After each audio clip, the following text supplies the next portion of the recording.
Hello student, कैसे हैं आप सब। एक बार पुनः आप सभी का आपके अपने चैनल शिव कोचिंग क्लासेस पर स्वागत है।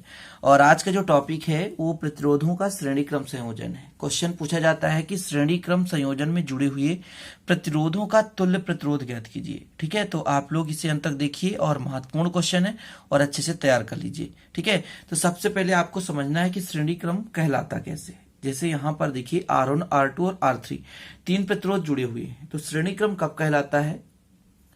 जब पहले प्रतिरोध के दूसरे सिरे को दूसरे प्रतिरोध के पहले सिरे से, और फिर दूसरे प्रतिरोध के दूसरे सिरे को तीसरे प्रतिरोध के पहले सिरे से, इसी प्रकार और हम क्रम में जोड़ सकते हैं। कहने का मतलब जो पहला प्रतिरोध है वो दूसरे प्रतिरोध के पहले सिरे से जुड़ा रहता है, ठीक है ना, और फिर जो दूसरा प्रतिरोध है तीसरे प्रतिरोध के पहले सिरे से जुड़ा रहता है।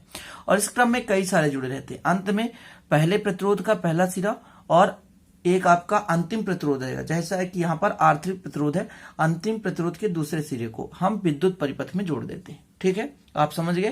कहने का मतलब श्रेणी क्रम संयोजन में लगातार एक के बाद एक प्रतिरोध जुड़े रहते हैं, जिसमें से पहले प्रतिरोध का दूसरा सिरा दूसरे प्रतिरोध के पहले सिरे से, दूसरे प्रतिरोध का दूसरा सिरा तीसरे प्रतिरोध के पहले सिरे से, तथा पहले प्रतिरोध और अंतिम प्रतिरोध के दोनों के बीच एक क्या जुड़ दिया जाता है? विद्युत परिपथ। कहने का मतलब इन प्रतिरोधों को विद्युत परिपथ से संयोजित कर दिया जाता है। ये आपका हो गया श्रेणी क्रम संयोजन। मतलब एक के बाद एक जब परिपथ में प्रतिरोध को जोड़ा जाता है तो श्रेणी क्रम कहलाता है।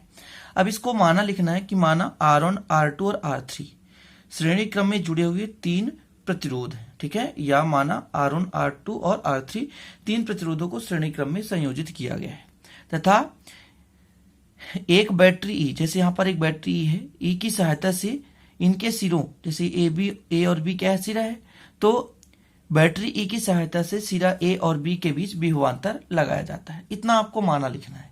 फिर आपको डायरेक्ट लिख देना है कि माना यदि इसमें बहने वाली धारा I हो तो ओम के नियम से। ओम का नियम क्या कहता है? V बराबर IR। ये आप लोगों ने पढ़ा होगा।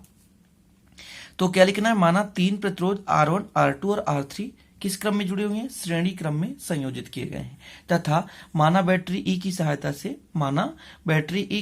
से चालक जो आपका AB है, AB के सिरों के बीच विभवांतर भी लगाया जाता है। तो ये आप लोग लिख लीजिए कि माना तीन प्रतिरोध R1, R2, R3 श्रेणी क्रम में संयोजित किए गए हैं। मान लो एक बैटरी E की सहायता से, आपके पास एक बैटरी E है, इसकी सहायता से इस संयोजन सिरों में AB के बीच हम क्या लगाते हैं? विभवांतर भी लगाते हैं। ठीक है ना, इतना क्लियर हो गया। अब अपन मान के चलेंगे कि माना इसमें बहने वाली धारा कितनी है? I है। माना बहने वाली धारा I है, तब ओम के नियम से। तो यहां पर आपको लिख लेना है। तो इतना लिख लेना आपको, माना प्रतिरोधों से बहने वाली धारा I है, तब ओम के नियम से। ठीक है, प्रतिरोध R1 के बीच विभवांतर, देखिए विभवांतर मतलब V, और R1 के लिए तो V1 कर दिया हम, इक्वल में IR होता है V बराबर, लेकिन आप प्रतिरोध R1 के लिए निकालें तो R1 हो जाएगा। ठीक है ना, इसी प्रकार प्रतिरोध R2 के सिरों के बीच विभवांतर, इसको लेकर चलेंगे V2, तो ये हो जाएगा I इंटू R2। कितना हो जाएगा? I into R2। और प्रतिरोध R3 के सिरों के बीच विभवांतर, तो इसको लेकर चलेंगे V3, तो ये हो जाएगा I इंटू R3। तीनों प्रतिरोधों में अलग अलग विभवांतर है, V1, V2 और V3। धारा समान है, लेकिन इनके सिरों के बीच जो विभवांतर है वो भिन्न भिन्न है। R1 के सिरों के बीच विभवांतर V1 बराबर IR1, R2 सिरों के बीच विभवांतर यानी दूसरे प्रतिरोध में V2 बराबर IR2, और R3 सिरों मतलब जो आपका तीसरा प्रतिरोध है उनके बीच विभवांतर V3 बराबर IR3 हो गया। ये उनके सिरों के बीच टोटल विभवांतर आ गया। अब हम मान के चलेंगे जैसे आपके पास AB है, ये A और B है, AB के बीच कुल प्रतिरोध कितना है? कैपिटल R है।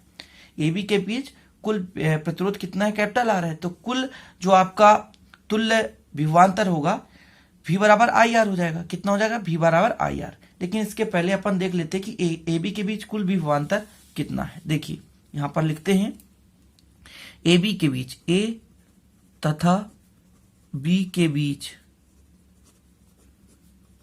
कुल विभवांतर, A तथा B के बीच कुल विभवांतर कितना होगा? तो V बराबर हो जाएगा V1 plus V2 plus V3, है ना। तीनों को क्या करेंगे? ऐड करेंगे। तो यहां पर वैल्यू पुट करना चाहते तो वैल्यू पुट कर दीजिए। V1 का मान कितना है? IR1, इसका मान IR2 और इसका मान IR3 है। तीनों में से आई कॉमन है तो आई कॉमन ले तो R1 plus R2 plus R3 हो गया। ये किसके बराबर आ गया? ये V के बराबर। अब यदि तुल्य प्रतिरोध कितना हो? कैपिटल R हो, है ना, कितना हो? कैपिटल R हो, या आप RS भी कर सकते हैं, रेजिस्टेंस होता है ना प्रतिरोध, तो RS कर सकते हैं। तो अपन कर दें कि यदि संयोजन में तुल्य प्रतिरोध, यदि संयोजन में, यदि इस संयोजन में लिख लें, ऐसा करें, यदि इस संयोजन में तुल्य प्रतिरोध कितना हो? तुल्य प्रतिरोध R हो, तो ओम के नियम से V बराबर कितना हो जाएगा? V बराबर IR ही होगा, है ना। तो अब इस पे मान रख देते हैं यहां पर, तो कितना हो जाएगा? IR इक्वल, इसे लिए कर दें R1 plus R2 plus R3। I से I क्या हो जाएगा? कैंसिल हो जाएगा। तो R इक्वल कितना आ गया? R1 plus R2 plus R3। ये आपका टोटल प्रतिरोध आ गया। क्लियर? ये आपका टोटल प्रतिरोध आ गया। मतलब 3 प्रतिरोधों को श्रेणी क्रम में जोड़ा गया है, तो तुल्य प्रतिरोध कितना हो गया? R1 plus R2 plus R3। ठीक है। इसी प्रकार समांतर क्रम का जो अगला वीडियो आएगा, लेकिन अभी ये श्रेणी क्रम का जो था, इसको आप अच्छे से तैयार कर लें। ठीक है ना, देख सकते हैं, बिल्कुल सिंपल है, बस आपको समझना जरूरी है कि श्रेणी क्रम जुड़े हुए 3 प्रतिरोध का तुल्य प्रतिरोध कितना होगा। तो कितना हो जाएगा? R बराबर R1 plus R2 plus R3। तो ये आपको समझ में आ गया होगा, आशा करता हूं। तो आप लोग इसे अच्छे से तैयार कर लीजिएगा, क्योंकि महत्वपूर्ण क्वेश्चन है, छोटा क्वेश्चन है, लेकिन पेपर में पूछा जाता है। ठीक है, तो फिर मिलते हैं अगले वीडियो में। तब तक के लिए जय हिंद, वंदे मातरम।